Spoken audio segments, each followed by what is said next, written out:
అవును. కడియం శ్రీహరి బీఆర్ఎస్ పార్టీలోనే ఉన్నాడు. ఘన్పూర్ ఎమ్మెల్యే పార్టీ మారలేదు. పార్టీ ఫిరాయించలేదు. కారు గుర్తు మీదనే గెలిచిండు. ఇప్పుడు కారు గుర్తు పార్టీలోనే ఉన్నాడు అని స్పీకర్ గడ్డం ప్రసాద్ సార్ బల్లగుద్ది చెప్పిండు కదా! క్లీన్ చిట్ ఇచ్చిండు కదా! ఇక బీఆర్ఎస్ పార్టీలకు ఒకటే సంబరం అనుకో రాదుండ్రి. మన ఎమ్మెల్యే మన పార్టీలోనే ఉన్నాడని స్వాగతం పలికేతానికి పోతే ఏం జరిగిందో చూడుండ్రి.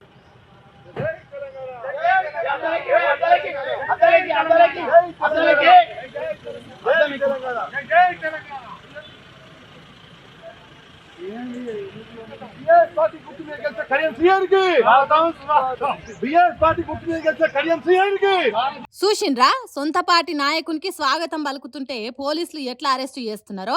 ఇదేం పద్ధతి రక్షక భటులది? కారు గుర్తు పార్టీలున్న ఎమ్మెల్యే కడియం శ్రీహరికి కంట్లే నలిసేసి నలిసినట్టు కాదా ఇట్లా చేసుడు? పోలీసులు ఈ తిరిగా ఎక్కువ చేస్తున్నారని తెలిస్తే కడియం సారు ఎంత బాధపడతాడు ఏం కథ.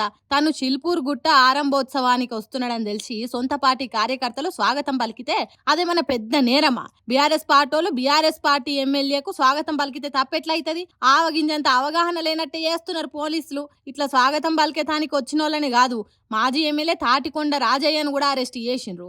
అగో వాళ్ళ పార్టీ లీడరేనాయే, వాళ్ళు కలిసి మీటింగ్లు పెట్టుకున్నోలేనాయే. అట్లా ఎందుకు అరెస్ట్ చేస్తారు? జనగామ జిల్లా చిల్పూర్ గుట్ట గుడి కొత్త పాలక వర్గం ప్రమాణ స్వీకారానికి కడియం శ్రీహరి వస్తున్నారని ఇగో ఈ తిరిగి ఎక్కువ చేసిండ్రు పోలీసులు. ఇదేం పద్ధతి కావచ్చు? ఈ ముచ్చట స్పీకర్ గడ్డం ప్రసాద్ సార్కు తెలిస్తే పోలీసులదే తప్ప అంటాడు కావచ్చు. మరి లేకుంటే ఏంది? బీఆర్ఎస్ పార్టీలకు స్వాగతం పలుకుతారు, దండం పెట్టి దండలేస్తారు, వద్దనతానికి నడుమిట్లా ఈ పోలీస్ లెవెల్ అన్నట్టు కోపం చేస్తాడు కావచ్చు కదా. ఏందో ఏమో పోన్రి ఈ పార్టీ ఫిరాయింపులలో.